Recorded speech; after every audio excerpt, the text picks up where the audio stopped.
Okay.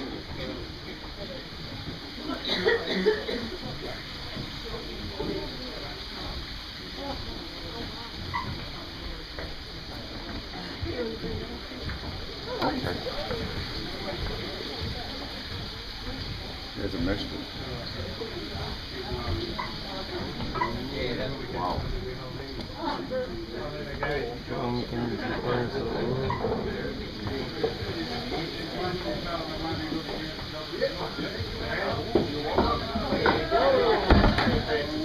Okay. Okay.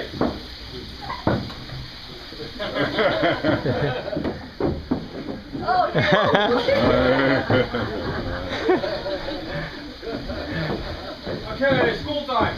Well, ladies and gentlemen, first of all, be welcome on a real Dutch wind water mill. By the way, you like the weather here? Yeah. So far. I don't. Why? First of all, there is almost no wind. Second, there is no rain. That means no work, that means no money. We're on holiday. I like wind, I like rain, I like Money. no, Heineken. I like wind and I like rain because you are now the real Dutch wind water mill, and that means the mill gets its power from the wind. That's the reason that it turns. We are supposed to pump water because all the land and the water on that side of the mill, that land is 2 meters 6 feet below the sea level. So if it rains, and it does a lot sometimes, that water level over there will rise 6 feet, 2 meters. And then we have a small problem: wet feet and swimming cows. and complaining farmers. They always complain, isn't it? All over the world, yes. So we're helping those farmers by pumping the water from the lower land 6 feet, 2 meters up into the water on the other side where the coast is standing, and that water level is sea level. Then the water flows out to the dike, and the dike is a water lock, and goes on the other side into the IJsselmeer. IJsselmeer is a very big lake now, but 85 years ago it was still open sea. And we're pumping the water out only when it is raining or when it was raining. And the reason for that is that we're pumping up it in good wind, not this one, I mean really good wind, between the 15,000 and 20,000 gallons, 60 to 65,000 liters in 1 minute. Wow. Or one swimming pool in 1 minute. So in the moment that you start pumping without rain, all those canals down there will be empty half an hour, the cattle walk through to the other side, and the farmers start to play again. And we're doing that here, that pumping since 1650. This mill was built in 1650, so this year we are 361 years old. And almost all the wood, all the timber that you see here is standing in for that time. And all the wood and all the timber looks like new. And the reason for that is the thatch. The thatch with rain, wind, water, ice, snow, everything outside is the best insulation there is. This is the thatch. We call it water reed, Americans call them cattails. Water reed is a water plant, and this is the female plant.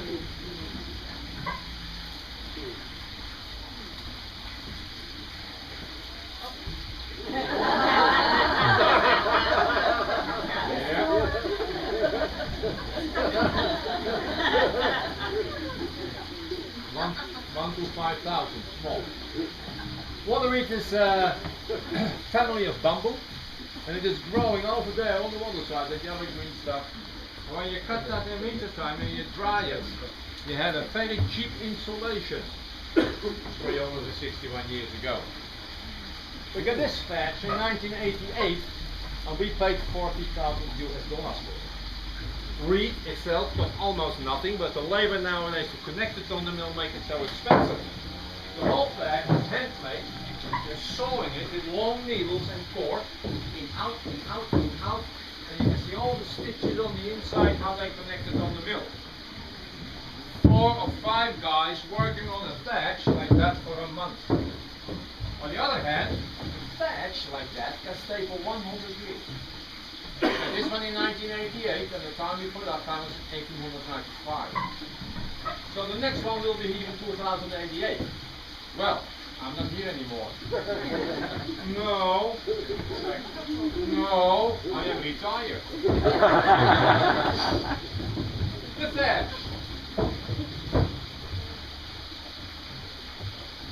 That's up here. That's up there.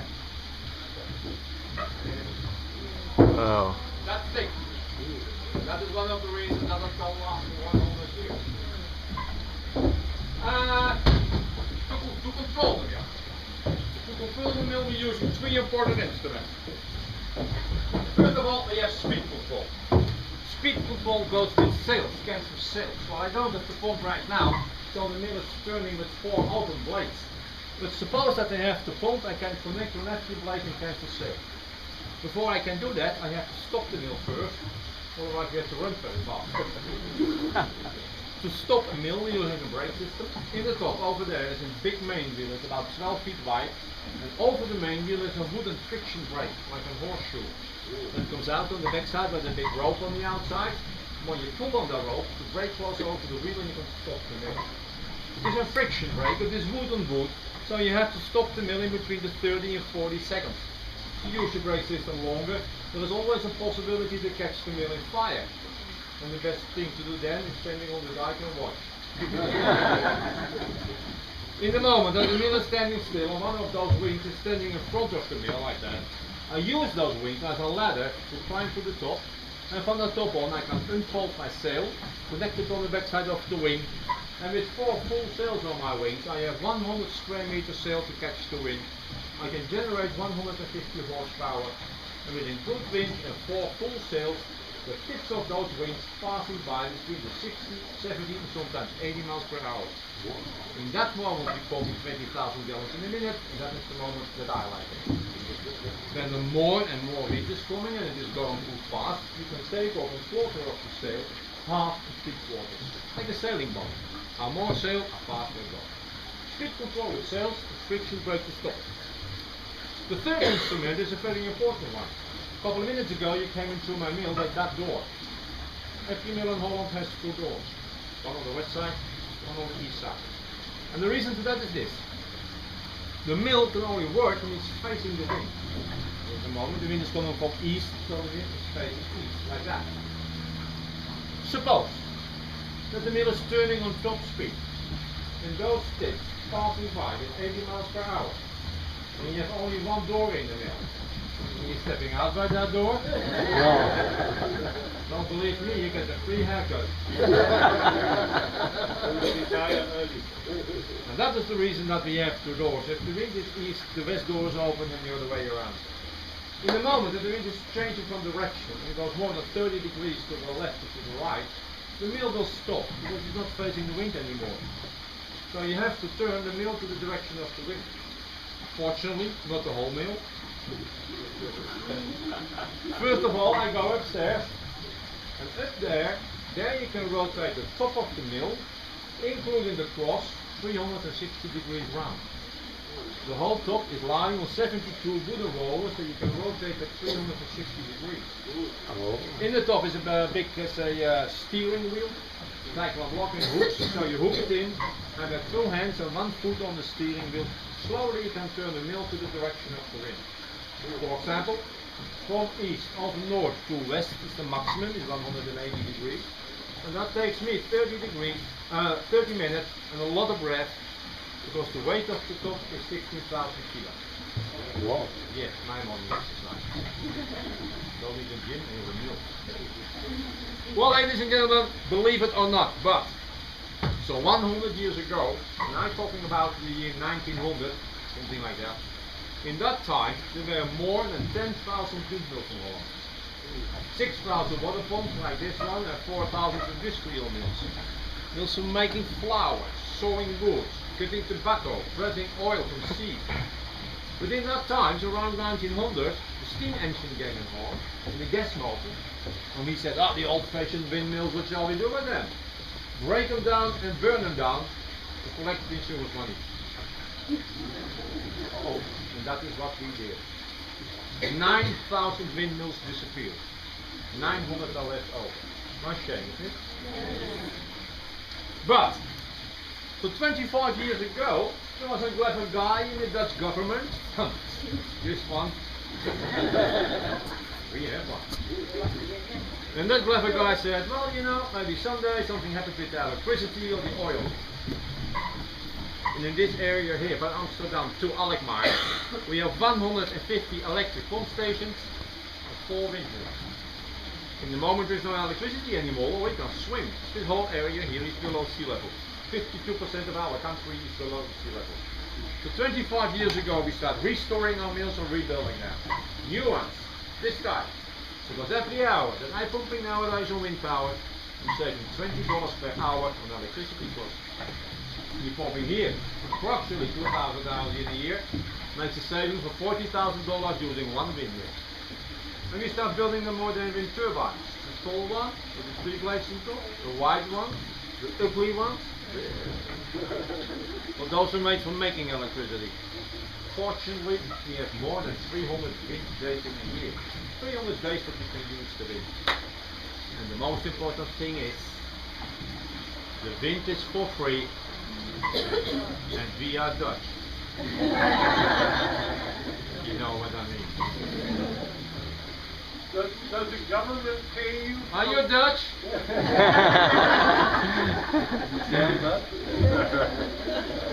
The Dutchman always asks, who's paying you? How much do you earn? Well, sir, the system nowadays is like this. Everybody in Holland pays a certain amount of tax to keep the street dry. You're living on the main floor of the 25. Doesn't matter. So it goes to the water department, and the water department controls the water level, slices, bridges, dikes, everything. Pumps. And for every hour that I'm pumping the water out, I get paid. And therefore I always pump very slowly. Do you need a permit to do it? Sorry? Do you need a permit? So they license. control what you do? Well, the mill itself here is in the family, and we do it all ages. If you start by yourself, you need a permit. But we have, I think we had a permit in 1650 or something like that, but I didn't find it back. No. More questions? Not all in the same time, please? Does the government regulate when you can pump and when you can't? No, yeah, yes and no. The area that I keep dry is about almost 1,500 hectares, so that is 4,500 acres. And once a year we have a meeting with all the landowners together, and then we decided start point and stop point. So when the water comes up to minus 180 meter, I start pumping. There's a meter in the water down there, and I pump till the water till it is minus 212, and then I stop. And maybe next year something else, but the landowners decide the level.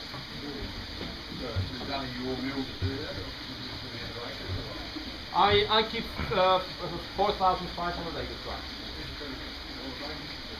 Yeah, well, I mean, you can generate 150 horsepower, 65,000 liters per minute. And sometimes in the autumn, sometimes you pump it for 2 or 3 days in a row. So that would have been technology when it was first built. Yeah, yeah. I mean, they didn't exactly know what they were doing. And they built 10,000 of them. And no tailored trains, and no electric tools, and everything by hand. Yeah. Okay, yes sir. When does this other parts work? If it is raining. Oh. How do you engage it? First of all, you stop the mill, you don't have a clutch. Okay. Then you have to look at the teeth of this wheel and that wheel is standing in the right position, like that, not like that. And then turning the crank on the side over there, this whole shaft and wheel moves over a couple of inches to your direction. Or the other way around, where you can see we have 2 sets of teeth. An outside ring and an inside ring. The outside ring is for a strong wind, the inside ring is for a slow wind. So I can move the whole shaft and wheel a couple of inches back and forward. So there's 2 speeds then? Yeah. There's no clutch. We're not clutch. No clutch.